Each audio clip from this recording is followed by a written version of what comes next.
సిద్ధంగా ఉండి వీరి కోసం ప్రార్థన చేయవలసిందిగా మనం చేస్తూ ఉన్నా. పితా పుత్ర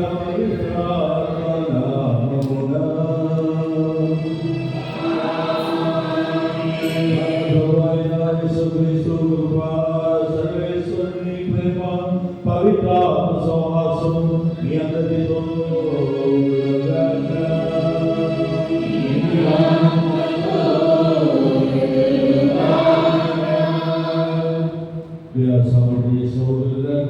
వివాహం అనే విషయం కూడా భిన్నమైనది వాక్యం మనకు తెలియజేస్తున్నది. కాబట్టి ఈ రోజున ఈ ఇద్దరు కూడా దేవుని యొక్క కృపలో జీవిస్తూ వివాహ జీవితకాలంలో కూడా ఆనందంగా సంతోషంగా ఉండటానికి జీవించడానికి కావాల్సిన దేవుని వరాలు మీ వెలుగు దయచేసి ప్రార్థన చేద్దాం. ప్రేమ ఐక్యత సహకారం దేవుడికి దయచేయాలని వీరి యొక్క కుటుంబ జీవితం సాఫీగా కొనసాగాలని జీవించాలని కూడా బాధ్యతగా జీవించాలని ప్రార్థన చేద్దాం.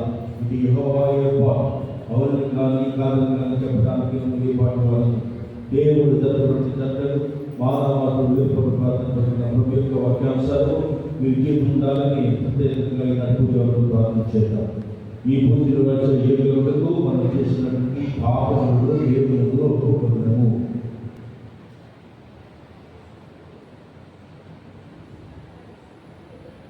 సర్వశక్తి గల సర్వేశ్వరుని చెంతను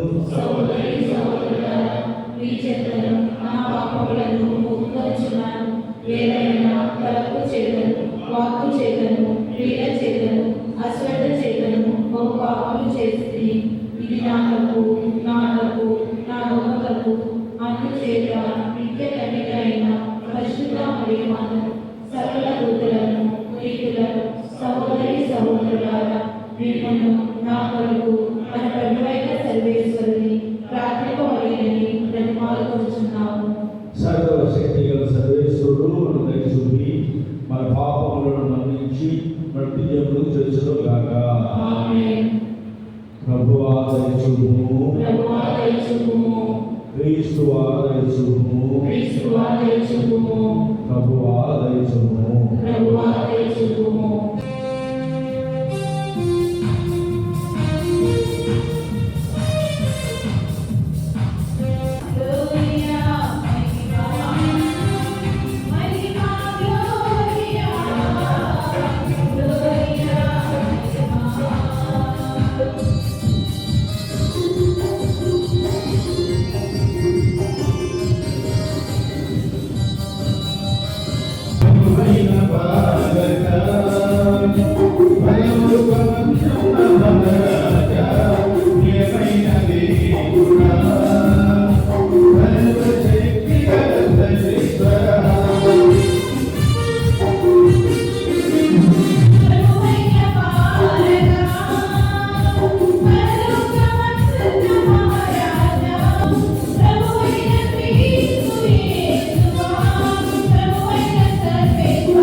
మానవ జాతిని సృష్టించినప్పుడు స్త్రీ పురుషులు ఐక్యము కావాలని ఉచితమించినది. ఈ వివాహములో ఏకము కావున అదే చరిత్రను ఏకము చేయమని మనం చేస్తున్నాము. ఈ విధంగా నీ వారి ప్రేమను ఫలింపచేయగా నీ అనుగ్రహంతో వారి ప్రేమ సాక్షులుగా జీవించడం పెంచుము. నీతో పరితాత్మను కలిసి యుగము జీవించు భావించు మా ప్రభువు మీ కుమారుని ద్వారా ఈ మనకి చేస్తున్నాము. ఆదికాండము 2వ అధ్యాయము 18వ వచనం నుంచి 23వ వచనం వరకు. అంతటా దేవుడైన యావే నరుడు ఒంటరిగా జీవించుట మంచిది కాదు, అతనికి సాటి అయిన తోడుని సృష్టించును అని పలికెను. కావున దేవుడైన యావే నేల నుండి అన్ని రకముల మృగములను పక్షులను రూపొందించను. వానికి నరుడు ఏ పేరు పెట్టునో తెలుసుకోన కోరి వాని అన్నిటినీ అతని కడకు కొని తెచ్చెను. అప్పుడు దేవుడైన యావే నరుని గాఢ నిద్రపోవునట్టు చేసెను. అతడు నిద్రపోవునప్పుడు ఆయన అతని ప్రక్కటెముకను ఒక దాన్ని తీసి ఆ చోటును మరలా మాంసముతో పూడ్చెను. తాను నరుని నుండి తీసిన ప్రక్కటెముకను స్త్రీగా రూపొందించి దేవుడైన యావే ఆమెను అతని కడకు తోడుకొని వచ్చెను. అప్పుడు నరుడు చివరకు ఈమె నా వంటిదైనది, ఈమె నా ఎముకలలో ఎముక, నా దేహములో దేహము, ఈమె నరుని నుండి రూపొందినది కావున ప్రభువు మీతో ఉండునుగాక.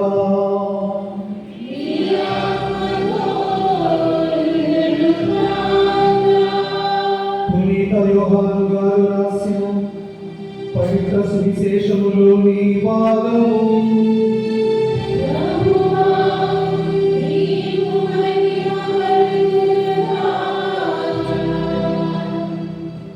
యోహాను సువార్త 2వ అధ్యాయము 1వ వచనము నుండి 11వ వచనం వరకు. 3వ రోజున గలిలయలోని కానాపల్లిలో ఒక పెళ్లి జరిగేను. యేసు తల్లి అచట ఉండెను. యేసు ఆయన శిష్యులను ఆ వివాహమునకు ఆహ్వానింపబడి అచట ద్రాక్షరసము తక్కువ పడగా యేసు తల్లి వారికి ద్రాక్షరసం లేదు అని ఆయనతో చెప్పాను. స్త్రీ, అది నాకేమి నీకేమి, నా గడియ ఏకను రాలేదు అని యేసు పలికాను.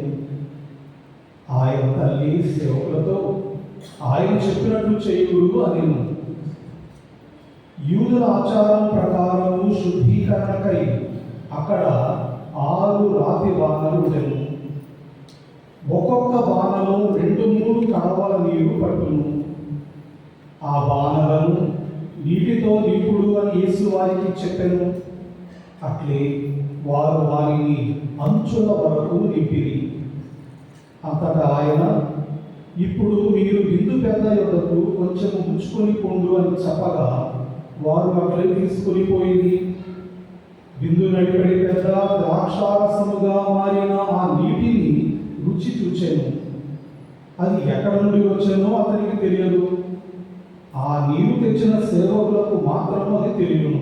కనుక అతడు పెళ్లి కుమారుని పిలిచి, ఎవడైనాను మొదట శ్రేష్టమైన ద్రాక్షారసమును ఇచ్చును, అందరూ మత్తుగా త్రాగిన పిమ్మట తక్కువ రకపు రసమును ఇచ్చును, కానీ నీవు శ్రేష్టమైన ద్రాక్షారసమును ఇప్పటి వరకు ఉంచితివి అని పలికెను.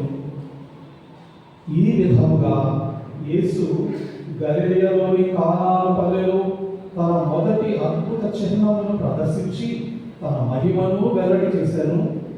శిష్యులు ఆయనను విశ్వసించిరి. ఇది క్రీస్తు సువిశేషము. క్రీస్తునాథుని యందు ప్రియ సహోదరులారా, ప్రియమైన అజిత్ రిధిమ జ్ఞాన వివాహము అనే దివ్య సంస్కారంలో ప్రవేశించబోతున్నటువంటి మీ ఇరువురు కూడా ఆలోచించవలసినటువంటి దేవుని యొక్క వాక్యం. జ్ఞాన వివాహము అంటే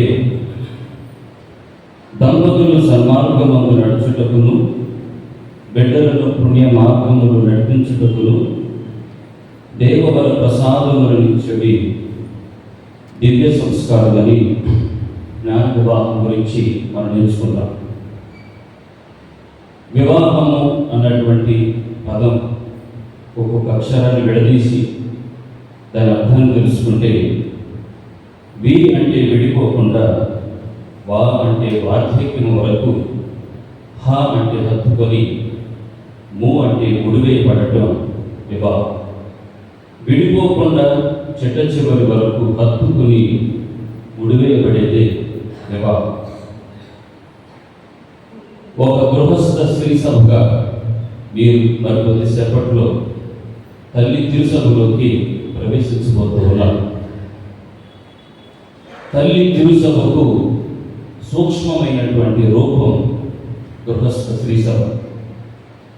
పూజ ప్రారంభంలో మైకిల్ ఫాదర్ గారు ఒక మంచి మాట మాట్లాడారు.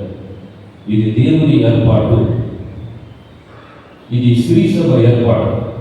మార్కు సువార్త 10వ అధ్యాయం 9వ వచనంలో చదువుకుంటా, దేవుడు జతపరిచిన జంటను మానవుడు వేరుపరపరాదు. ఇది దేవుని యొక్క ప్రణాళిక. ఏమిటి దేవుని యొక్క ప్రణాళిక అంటే, వారు కలిసిమెలిసి అన్యోన్యంగా జీవించాలి, ఐక్యముగా ఉండాలి. అజిత్, రిధిమ, మీ కుటుంబం ఎలా ఉండాలంటే 2 కుటుంబాల గురించి చెప్తారు. మొదటి కుటుంబం పరలోక కుటుంబం. పరలోక కుటుంబంలో ముగ్గురున్న తండ్రి, కుమార, పరిశుద్ధాత్మ. ఒకే మనస్సు, ఒకే భావం, ఒకే మాట. మీ కుటుంబం పరలోక కుటుంబానికి పోయి జీవించాలి. రెండవ కుటుంబం తిరు కుటుంబం. యేసు ప్రభు, మరియ తల్లి, జోజప్ప గారు. మీ కుటుంబం తిరు కుటుంబానికి పోయి జీవించాలి. నరుడు ఒంటరిగా ఉండటం మంచిది కాదు అని తలంచినటువంటి దేవుడు నరుని గాఢ నిద్రలోకి వెళ్ళేటట్లు చేసి తన ప్రకటముకను తీసి అవమానం చేస్తూ ఉన్నాడు. ప్రకటముకని ఎందుకు తీశాడు? ఛాతిలో ఎముకను తీయచ్చు, కాళ్ళలో ఉన్నటువంటి ఎముకను తీయచ్చు. ఎందుకు ప్రకటముకని తీసి అవమానం చేస్తూ ఉన్నాడు? తలలో నుంచో ఛాతిలో నుంచో తీస్తే తాను నాకంటే పెద్దది కావచ్చు అని అనుకోవచ్చు.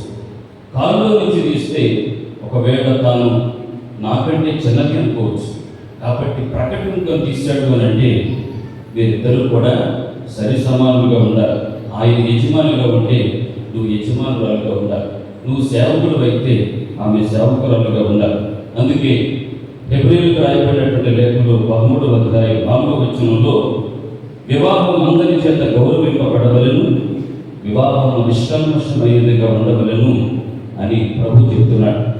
ప్రియమైనటువంటి బిడ్డలారా, భర్తగా మారబోతున్నటువంటి అజిత్ నీకు చెప్పే మాట ప్రభు కీర్తన గ్రంథం 128వ కీర్తన 3-4 వచనాలలో, నీలోకిట నీ భార్య ఫలించిన ద్రాక్ష తీగలాగా ఉంటుంది. మరొక మాట ఈనాటి సువార్త, ఈనాటి 2వ పట్టణంలో చదువుకున్న పౌలు గారు ఎఫెసీయులకు రాసిన లేఖలో 3వ అధ్యాయం 3వ వచనంలో, ఇందువలనని పురుషుడు తన తల్లిదండ్రులను వదిలి భార్యతో ఐక్యమగును. తల్లిదండ్రులను వదిలి భార్యతో ఐక్యమగును. భార్యగా మారబోతున్నటువంటి రిధిమ కీర్తన గ్రంథంలో 45వ కీర్తన 10-11 వచనాల్లో ఈ విధంగా రాయబడింది. కుమారి, సావధానంగా విను, నీ పుట్టింటిని సొంత జనాన్ని ఇక మర్చిపో. ఈ రాజు నీ ప్రభు, నీ సౌందర్యాన్ని కోరినవాడు ఇతడే, ఇతనికి నమస్కరిస్తూ ఉండు. కొన్ని మంచి మాటలు ఏమిటి అంటే, శిరాపతుడైనటువంటి యేసు జ్ఞాన గ్రంథం 25వ అధ్యాయం 1వ వచనంలో 3 కార్యాలు నాకు ఇష్టం, దేవునికి నరులకు కూడా ఇవి ప్రీతి కలిగించును. ఏమిటండి? సోదరులు ఐక్యమత్యముగా జీవించుట, ఇరుగు పొరుగు వారు స్నేహముగా జీవించుట, మూడవది భార్యాభర్తలు పొందికగా జీవించుట. అదే గ్రంథంలో 40వ అధ్యాయం 23వ వచనంలో బహు చక్కని మాట ఏమిటంటే, స్నేహితులు ఇరుగు పొరుగు వారు కలిసి ఉన్నచో ముచ్చటగా ఉండరు, కానీ ఆ ఇరువురి కంటే భార్యాభర్తలు కలిసి ఉండుట మెరుగు అని రాయబడి ఉంది. ప్రియమైనటువంటి అజిత్, రిధిమ ఎఫెసీయులకు రాసిన లేఖ 5వ అధ్యాయం 21వ వచనంలో, భర్తకు భార్యపై గల అధికారం క్రీస్తునకు స్త్రీ సభపై గల అధికారం వంటిది. ఎలా ఉండాలి మీరు ఇరువురు అంటే 24వ వచనంలో ఈ విధంగా రాయబడింది, కనుక స్త్రీ సభ క్రీస్తునకు విధేయత చూపినట్లే భార్యలు కూడా తన భర్తలకు సంపూర్ణ విధేయత చూపగలను. 25వ వచనంలో, భర్తలారా క్రీస్తు స్త్రీ సభను ఎట్లు ప్రేమించి దాని కొరకు ప్రాణములు అర్పించెను, మీరు కూడా మీ భార్యలను అట్లే ప్రేమికుడు అని రాయబడింది. ప్రియమైనటువంటి బిడ్డలారా, మనం శ్రీ సభలో ప్రభు ఇచ్చినటువంటి 10 ఆజ్ఞల గురించి మనం విన్నాం. అలాగే భార్య భర్తల విషయంలో కూడా వారికి వర్తించేటటువంటి 10 ఆజ్ఞలు ఉన్నాయి. అజిత్ ప్రతిమ మీకు వైవాహిక జీవితంలోకి ప్రవేశిస్తున్నటువంటి మీకు దేవుడు ఇచ్చేటటువంటి 10 ఆజ్ఞలు చెబుతారు. మొట్టమొదటి ఆజ్ఞ ఏంటంటే, you should through all your days reverence God your creator. నీ అన్ని దినాలలో మీ సృష్టికర్త అయిన దేవుని పూజించండి, ఆరాధించండి. అన్ని దినాలలో, అన్ని సమయాలలో, అన్ని క్షణాలలో దేవుని పూజించడం, ఆరాధించడం మాత్రం మర్చిపోమాకండి. రెండవది, you should keep your wedding promises. మీ వివాహ దినం రోజున, ఈ రోజున మీరు కొద్దిసేపటి బలిపీఠము ముందు మీరు చేసేటటువంటి ప్రమాణాలను నిలుపుకొనండి, నిలబెట్టుకోండి. మూడవది, you should safeguard the garden of love daily. మీ జీవితం అనే తోటను కాపాడుకోండి.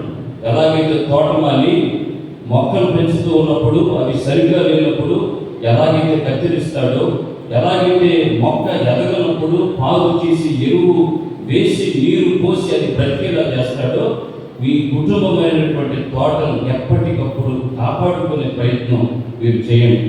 నాలుగవది, you should take great care that your partner's trust is never violated.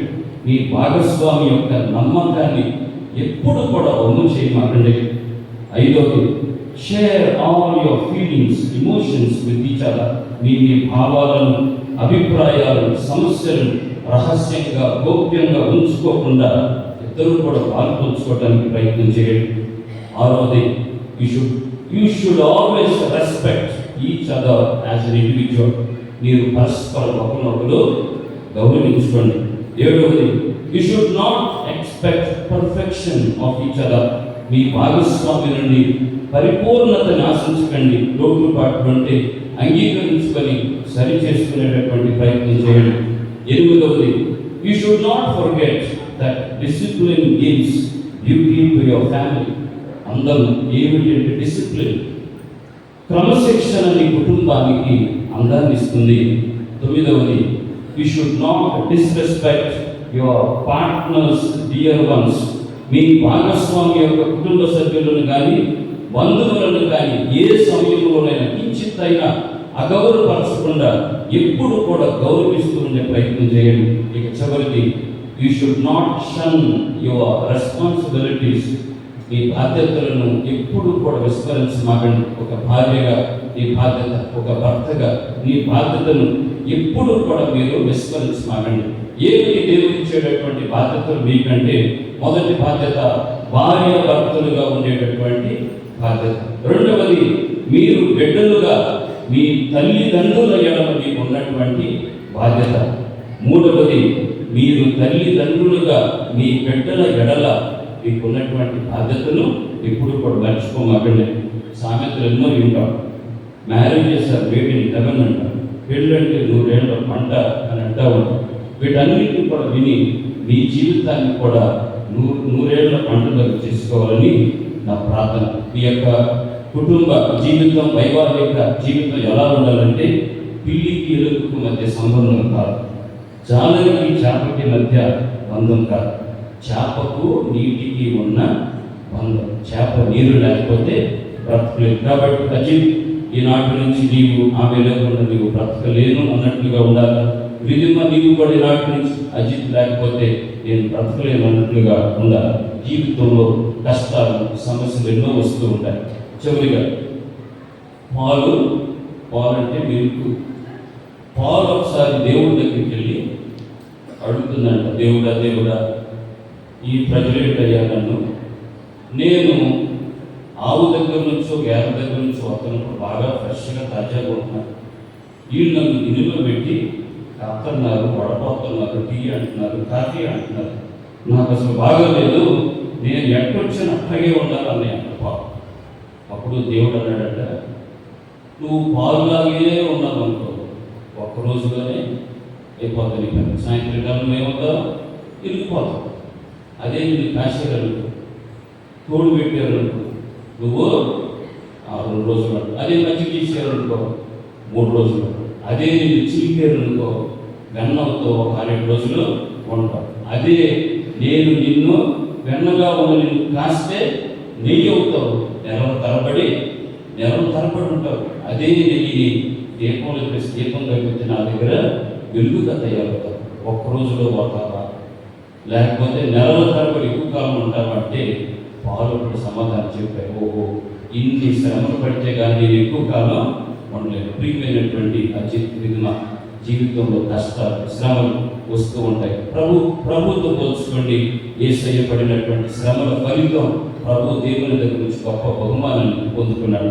మీరు కూడా మీ జీవితంలో వైవాహిక బంధంలో ప్రవేశించబోతున్నటువంటి ఇద్దరిని కూడా ప్రభు దీవించాలని ప్రత్యేక విధంగా ప్రార్థించాలి.